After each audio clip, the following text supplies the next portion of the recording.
either to get Cho or kaya even Katja. Pero better kung versus Harit si Katja, which by the way, ginagamit din nila. Di ba nung Mena, may gumagamit talaga sa Twisted Minds. O nga pala, noong 6 may mga tropa ka sa Mena. Ano ba yung mga chinichismis nila sa'yo tungkol sa Twisted Minds kung okay lang? Last time kasi nakwento din nila na in this state na yung mismong regional, tinawag nila tong golden season nila mainly because nag-shine dito yung mga gold laners nila.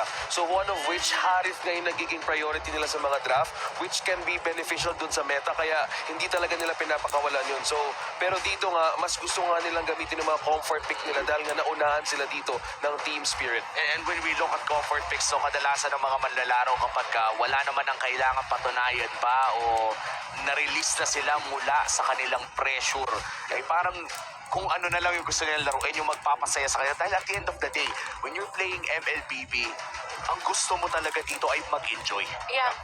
Parang babalik siya. Parang it's just a game but at the same time, yung game na yun is something Buhay that mo na makes rin. you.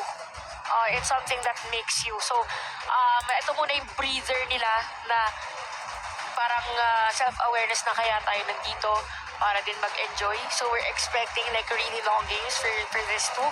And, Speaking of self-awareness, ate, the Fanny and the Hayabusa ayoko nga. slowly taken away in the hands of Twisted Minds and slowly respecting kung ano po saan nga pa sila malakas dahil yung Roger hindi pa nga sila sure kung pupunta sa gold lane or mismo sa jungle. Kasi Hoda din talaga ay gumagamit ng mga assassin na heroes so para fix na lang if ever. Although, okay na for sila dito mag-Fred Train. Kung ikaw dito yung side ng Team Spirit, wala na si Baksha, parang mapapaisip ako ano yung jungle na kukuhanin mo, wala na rin yung mga assassins if ever. Barats? Maganda ba si Barats na... I think Barats parang mas XP na pero si Alpha umaangat tono kahapon sa kamay ni Annabelle na isang jungler ng Evo's Glory. Kadalasan nakita natin itong Alpha. Kung may namimiss man ako sa Team Spirit, ayun ay mga bomba ni Sao. I think in M5, kung babalikan natin ang performance ng EECA region, laging nakabalot sa Digi ang kanilang mga highlights. Kaya naman this time around mukhang nagbago naman ng konti ang kanilang playstyle. Pero wow, masasabi ko dito, ang ganda ng frontline ng Team Spirit. But for Twisted Minds, no, kompleto din naman. They have so much crowd control sa kabila naman. So mahirap kasi kung ang mismo magiging full crowd control ay yung Fredrin dahil meron nga silang Pakito for the last pick, so in a way may damage pa rin. Tingnan na nga natin kung sino ang makakalamang, sino ang makakaalis ng may panalo sa group stage. Punta na tayo sa ating casters. Casters, kayo na to. Kami na ulit at syempre maraming salamat kanina kay Renmar and Brigida Manjin Valdas kasama si Ingan para sa third game ng araw na to na nalaman na natin kung ano nga ba ang resulta ng groups na to. Pero then again, maglalaban ang Twisted Minds at syempre ang Team Spirit para naman pag umexit sila, hindi naman sila lugmok. Kahit pa paano gusto mo ng win. Go out with a bang. Tsaka maganda din yung na-mention nila Umi sa panel na ito yung mga games na masaya panoorin. Although alam na natin na walang result na mag-change, it means na wala na kasing pressure yung dalawang team. Wala na rin tayong ilaw kasi kumbaga papasok na tayo sa Land of Dawn. Nakita mo naman ang mga sponsors natin sa Land of Dawn, boy. Dami. Kaya naman natutuwa ako na yung prize pool natin napakalaki. Isipin mo, mag-qualify ka lang sa MSC. Kaya itong dalawang teams na to masaya eh. Masaya na pag-uwi, no? May prize pool na kaagad sila. Nagka-calculate na sa kanilang converter. Kina-calculate na. Ano ba yung mula dito sa Riyadh? SRA, di ba? Ay, SAR, tama. SAR, ay kaso nga pala, dollars nga pala yung nakalagay doon sa prize pool. Anyway, yeah. Ang atin pong natungayan ngayon ay ang groups mismo ng sinusuportahan natin na Team Liquid Echo, which is ang Group C na secured na kung susumain mo lahat ng math, no, sa mundo, kahit panoorin mo yung replay, hindi na magbabago ang resulta. Wala na talaga. Tatak na sa bato eh. Nakatatak na kung sino yung mga mag-a-advance. A lot of teams, a lot of fans actually expected this. And masaya ang mga Pilipino ngayon dahil Liquid Echo still remains on top. Oo, pero Mamaya pa pala malalaman natin kung sino talaga yung tunay na lamang sa grupo nila kasi magtatapat yung home. Ready na yung mga ano dyan, yung mga campaign nila pagdating sa playoffs. Pero again, going back, babalik tayo dito sa Twisted Minds at saka sa Team Spirit. Ito kasing Team Spirit, kung hindi mo na itatanong, Kuya Ingan, ito yung Deus Bolt, Yung yung third place in the entire region. Fourth place pala, fourth five. Pero in the world, third, kumbaga, may dalawang natirang Pinoy, isang Indo, tapos isang sa kanila lang. sa region mismo. Kumbaga sa region Oo. mismo, the third best region in last year. Oo, tama eh. Actually, nung start Last ng year. M5, ang considered natin sa kanila Dark Horse eh. Oo. Pero nagulat tayo na umabot sila sa Final Four na naging main hadlang na lang talaga nila was the Blacklist International. Eventually, naging third place Oo. buong M5. Pero ang maganda sa storya nila, napanalunan nila yung mga puso ng mga Southeast Asian fans eh. Mas lalo na si Kid Bomba. Kaso nabitin yung puso nila ngayon. Nabitin. 10 Beats Productions. Mahirap din naman kasi, alam mo naman sa kanilang region ay halos sila same problem with RQ Akira and yung Fireflux na kung saan halos sila lagi yung nagiging representatives, halos sila lang yung madalas na nanalo. Yung challenge ay hinahanap-hanap nila. And I think yung time frame ng kanilang pagtitraining is not enough to really, alam mo yun, ma-absorb mo lahat ng kanilang kalakasan, no? Okay. Back to the ball game na nga tayo, no, Kuya Manjin. Again, this is a battle between Team Spirit and Team Twisted Minds, a team from EECA, and of course, a team na second placer naman sa kanilang region, sa MENA region. Oo, eto na. Ang Twisted Minds kasi, kung hindi mo na itatanong, Kuya, syempre, hindi mo naman na talaga natanong eh, no? Hindi na, sagutin mo na lang. Nasagot ko na. Sila yung madalas ding ganap, no? Sila din ang madalas ganap. For a year, isang taon na si Coach Lyric dyan. Isang taon ng online setup. At sa isang taon na yan, nadala niya kahit papano ang kanyang teammates sa mga world championships. Yun nga lang, nabitin dito sa MSC. At kung titignan mo yung laro, hindi naman ganun ka off meta yung galawan nila. Sadyang mas ready lang sa execution. Oo. Yung mga nakakalaban nila eh. Hindi talaga mawawala sa meta yung pagpili ng Twisted Minds. Kasi isa din sa mga Pinoy actually yung analyst nila si Mike Sama. Si Mike Sama. Nilang XP laner, pero teka lang dito, si Sanji, hindi po yan yung sa TLPH. Sanji po yan ng Twisted Minds ngayon ha. Sanji Double I. Sanji Double I. Ang sabi kasi nila, Kung may DO Double G, may Sanji Double I din. DOWG, tama. Okay. At saka kakagaling lang ng Team Spirit sa men. Saan? Sa Eco Liquid Stampede na split push. Ay, oo, yung kahit Sanji mismo ay kay Sa Sanford. So medyo di natin alam kung alanganin yung mindset nila going into this match kasi nakapagpahinga yung Twisted Minds kahit paano.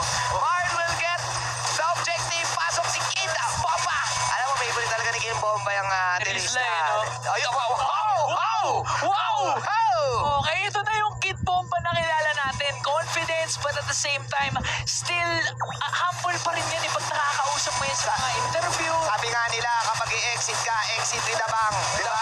Shoutout nga pala, rest in peace, Kobe Bryant. Nakita mo, sabi niya, mapa out. Di ba? 61 points. 61 points, so umexit siya with a bang. Usong-uso yan, panahon pa lang ni Kuya Gat, Jose Rizal, uso na yan, di ba? Exit with a bang. Yung ginawa niya, swag, exit with swag. Oo. Tama. Kailangan mag-i-exit ka with swag. Tama, yun Oo. talaga. Kailangan formado tayo. If you can't perform, support. Pero in this game, Team Spirit is actually performing. And to answer your question kanina, sabi mo, medyo rattled pa sila dahil na-split pushan sila ng Liquid Stampede. Parang hindi. Hindi. Parang hindi. Nakuha nila yung unang turtle, nakadalawang kill, tapos si Kid Bomba tinignan pa kung paano niya pinatay mismo si Maro. Sabi kasi ng Team Spirit dito, mapapanood ko to sa replay Tinalo man ako. Gusto ko, ako yung may huling alakhak. Tama. Kahit papano, masaya ako, di ba? Ganun sa mga kwento di ba? Kahit talo ka na, minsan yung mga villains na natatalo, yung tumatawa pa, yung mga ganun. Oo. So sabi dito ng Team Spirit, kalma lang kayo, lalabas ko na yung list ako, di nyo binan Okay, niready. Ayan, oo. Si Sanji, Oo. naka-flicker out nga siya ngayon, pero hindi naman siya mapipitas doon. But still, that's resource wasted for the side of Twisted Minds. So kahit paano ng Team Spirit, ramdam mo na sila talaga yung may control ng larong to. Maru naman ngayon ay sumusubok kumuha ng magagandang play. Ang problema dito mas aggressive yung Team Spirit and etong si Hiko kasi, ang sabi ng mga coaches, mataas talaga mechanics ni Kuya Hiko, yung pinakabago nilang player in the gold laner. Now getting the Harit, ang hirap patayin ngayon ng Team Spirit dito, Kuya Ingan. Yung Harit, plus yung Minotaur. Classic combo yan, season 3 pa yan eh. Oo. Hihil ka lang sa loob ng Summon Force. Tagal na. Tapos paired up pa with an Alpha na kaya mag-frontline. Pero teka lang, isama kasi medyo na even. Nakatakas pa! Sinamahan pa nga na penalty zone. Ligid mo, back to the rescue. Hindi naman, sumasagot ang Twisted Mind. Pero nakakaliw ang Team Spirit. Medyo napalalim sila. At sinong unang tutumba? Nakapag-Minowan Fury ba? Tatlo ang tumumpa doon. Pero si Sawo ang mawawala. Kapalit naman ni Maro. Maro and Sawo falling down 1-for-1 situation. 12K ang buhay ng Turtle. Still, it's an even ball game kasi paano nakawala dito ang Twisted Minds. Meanwhile, Hiko, aalis lang ba si Sano dito sa ay lumalabang, kumakalmot, Kalmot Gaming, ay hindi tumama yung Synchro. Isipin mo, tinawid pa niya mismo sa Zaman Force. Parang pinabalik nga niya sa Zaman Force. Ay, ako, baga sabi niya, ikaw, Hiko, bago ka lang dito. Ako, medyo semi-matagal na ako dito. Kung hindi mo na itatanong nung nag-Romania kami. Oh. Teka lang si Loda. Nandito na pala si Loda. Seven Oda. Ay! Maru will also get the kill. So, a lot of burst damage coming out for both of the teams. Kuya Ingan. Maganda dito, parating may trade na yung dalawang teams. Hindi necessarily controlled by one team yung nangyayaring action ngayon. Nakaka-react na ang Twisted Minds at this point of the game compared to the first 2 or 3 minutes. They got a good kill onto, I believe it was Sunset Lover, which was really crucial. Pero ang problema din, napita si Hoda. So mapapansin mo, medyo nakakalamang talaga si Marl in terms of level. 2 level gap na kaagad approaching the fast 6-minute mark. Hoda. Tingnan natin kasi itong bandang 6 minutes magiging crucial to. Alam mo ba yan yung Hoda? Si Mape, si Pape. Hoda. Wala pa siya. Ay, si Bobbits. Bomba. Sunset Lover. Wala to si Maro dito. At pinompa na naman ni Kid Bomba.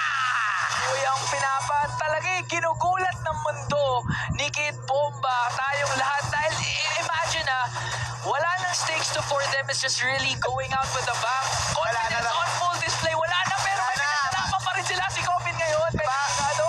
Isipin mo si Dwayne Wade, meron nga siya nung diba, farewell tour. Oo. At kung baga pag-exit ka, exit with SWAT. Oo. Hiko. Ay! Ay, nakatakas. Tsaka as much as possible, ayaw mo gayahin si Paul Pierce. Oh. Sabi nga ni Draymond Green, trying to catch that farewell tour. You ain't like that. You ain't like that. You ain't like Dwayne Wade, bro. Siyempre, ayaw mo naman na exit ka na magtitweet ka na lang. Kung baga si Ball Pierce, kasi tropa natin yun, pero Tropa yun eh. ganun pag nag-tweet na yun, the truth. Etong Team Spirit, ang gusto nila, pag-uusapan pa rin kami. Pinuhin mo, Kuya Ingan. Ano? Isa sa mga Pinoy na kasama natin dito sa Team Spirit, walang iba kundi si Brenton Lin. Oo. Kilala mo ba si Brenton Lin, the M-Champion, M5?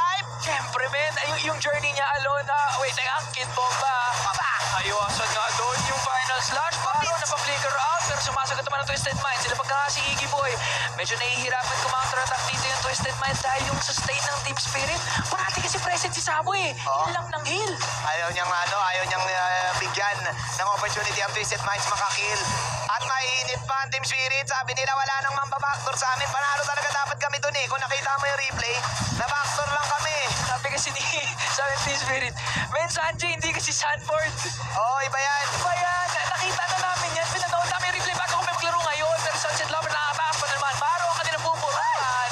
And look at Marl gets the kill on to Maro. Wow. Ang lala ng action, mga kaibigan. Action only. Never back down, never surrender. Sabi nga ng mga Gen Z, never back down, never what?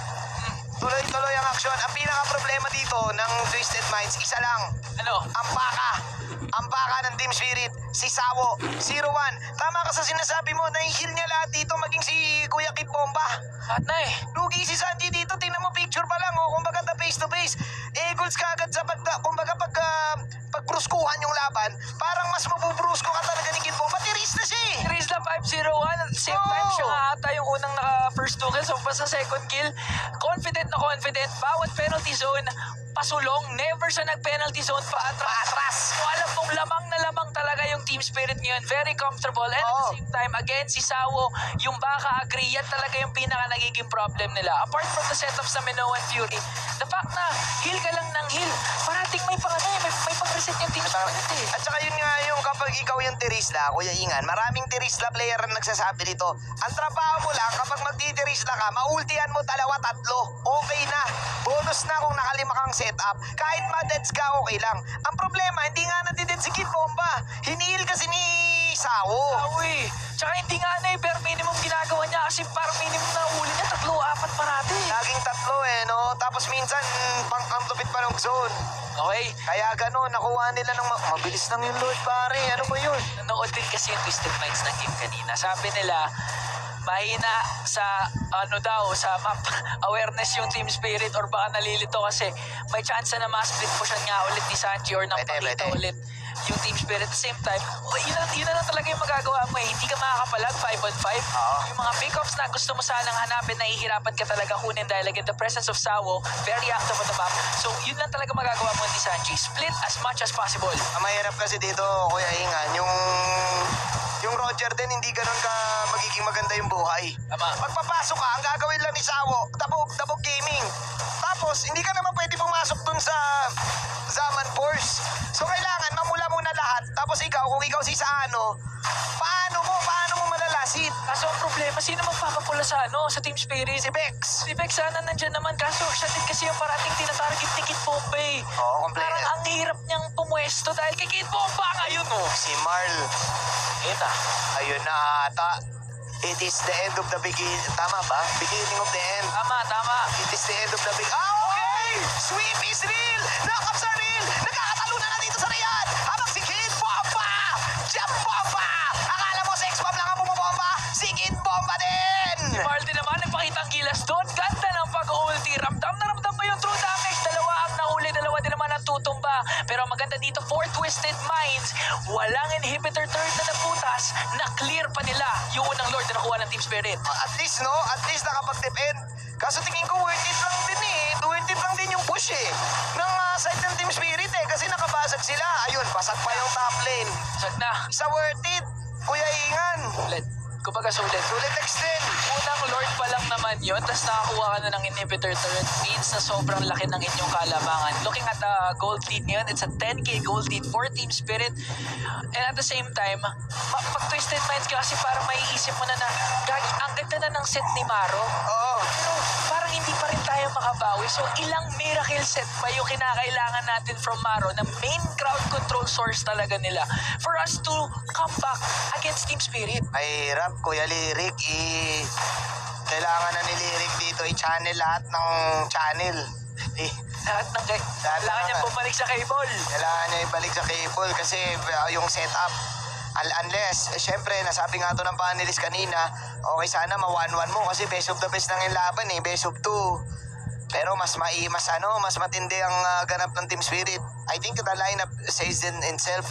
Pero actually, okay naman yung lineup ng Twisted Minds. Ang problema lang dito yung pitikin ko kay hindi na priority yung pagkalamang ni Saano sa gold lane. Baga yung checklist kung paano pagkakaroon ng gold lane, Roger, hindi ka agad na-checkan. Di na-checkan Kung lamang yan sa Harit, jabugbog yan Kaso problema, taasan ng sustain ng Harit, tapos alpha pa sila na kayang mang shred. Tagilid ang vapor ng TM dito. Kung ikaw yung mga frontliner ng Twisted Minds, parang hindi ka na sure kung ano unahin mo. Kung physical defense ba, kung magic defense ba. Kasi kompleto yung Team Spirit Oo, tagilid ang vapor ng Twisted Minds. The forever champs. One of the greatest teams sa kanilang region. 10-3 as a team spirit will try to march towards the bottom side. Lurking towards the bottom side. Pero teka lang, hihintayin muna nila. Sabi nila kalma lang, freeze. FR. Please muna. FR. Yun ang plano ng Team Spirit. Do this by the book again. They are respecting yung comeback potential na meron ng Twisted Minds. Again, these are the second placers sa kanilang respective region. Pero ang titignan natin si Kid Bomba kasi meron siyang flicker. Tsaka meron si Zone na una mag-set doon si Maro. Pero masyado sila lang sa loob. Nanakap yung 5 dito. Pero una mo na labinan natin yung AG Boy. Si Sunset Lover. Sakto magsa-sunset na din. Good night na daw muna. Sabi ng Twisted Minds, nakapag-depensa pa ang Twisted Minds.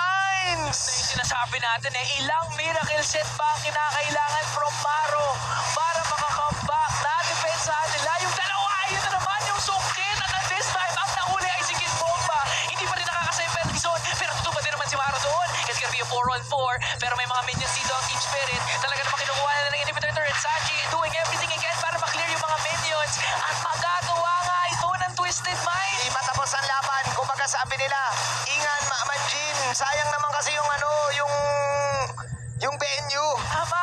Sayang yung venue. Gusto namin patagalin. Binuktong kang gabi. Ano, di ba? Nakita mo yung mga Pinoy. May nakita ka mga Pinoy. Nakita ko yung mga Pinoy, yung mga nanonood sa Cavalry Watch Party. Shout out sa inyo lahat dyan. Ang host dyan, si Mima, tsaka si Kuya Torsby. Binabati namin kayo kung narinig nyo kami. Kayo mag-alala, mamaya babatiin namin ulit kayo. Sige. Kung sabi dito ng Twisted Minds, kalma, binook namin yung venue hanggang 12 o'clock. Hanggang 12 a.m. to, hindi tayo pwedeng umuwi na maaga. Ano akala nyo? Porkit walang tiebreaker, uwi kayo maaga. Tama. Oh, honestly, I could see this game going into 20-minute mark if talaga namang, Pwede, oo. hindi ka na. Hindi ka na si Marwa. Hindi ka na ako sumigaw dun ah. Masakit si Hiko dito. Full items na yung Team Spirit. Parang kanina pa. Si Iko Oo, or si eh. Iko tsaka si Marl ata. Ang ano na to, kailangan isa pang EG boy na matindi. Isang set pa din kay Maro din also. Oo. Pag napita si Hiko, tapos ang boxing eh. Tapos nga talaga yung boxing doon. Or even si Sunset Lover. Nakita natin nung napita si Sunset Lover, medyo nag-ingat na talaga yung team spirit. O, Oo. naka-pick off sila kay Maro kasi it was really Maro's intention naman talaga na sumit eh. Kaya medyo nag-overextend siya doon. Pero either Sunset Lover lang o Higo ang makuha niya, that's gonna be enough. But in this case, pwede pa natin isama si Marl kasi may major objective na kinakailangan niyo kunin, which is the Lord. Yung pangatlong Lord na to. Let's see. Pasok ngayon sa may bandang top lane, Sanji. Pulado. Medyo naipit si Sunset Lover. Naging wolf siya dito. Kinaya niya pero naiwan doon. Si Loda. Higorazon. At ngayon si Sanji. Papasok. Pero wala na siyang maabutan dahil patay na yung mga kampi niya. Opa! Kid Boba. Shadow boxing. Sabay pupunta sa gitna. Sakto sa pixel. Kita sa camera ng Papogi. Nagpapogi ngayon si Kid Bomba at ang whole Team Spirit Squad kahit na backdoor sila prior to this game, pinapakita nila ang kanilang kalakasan as the representatives of EECA!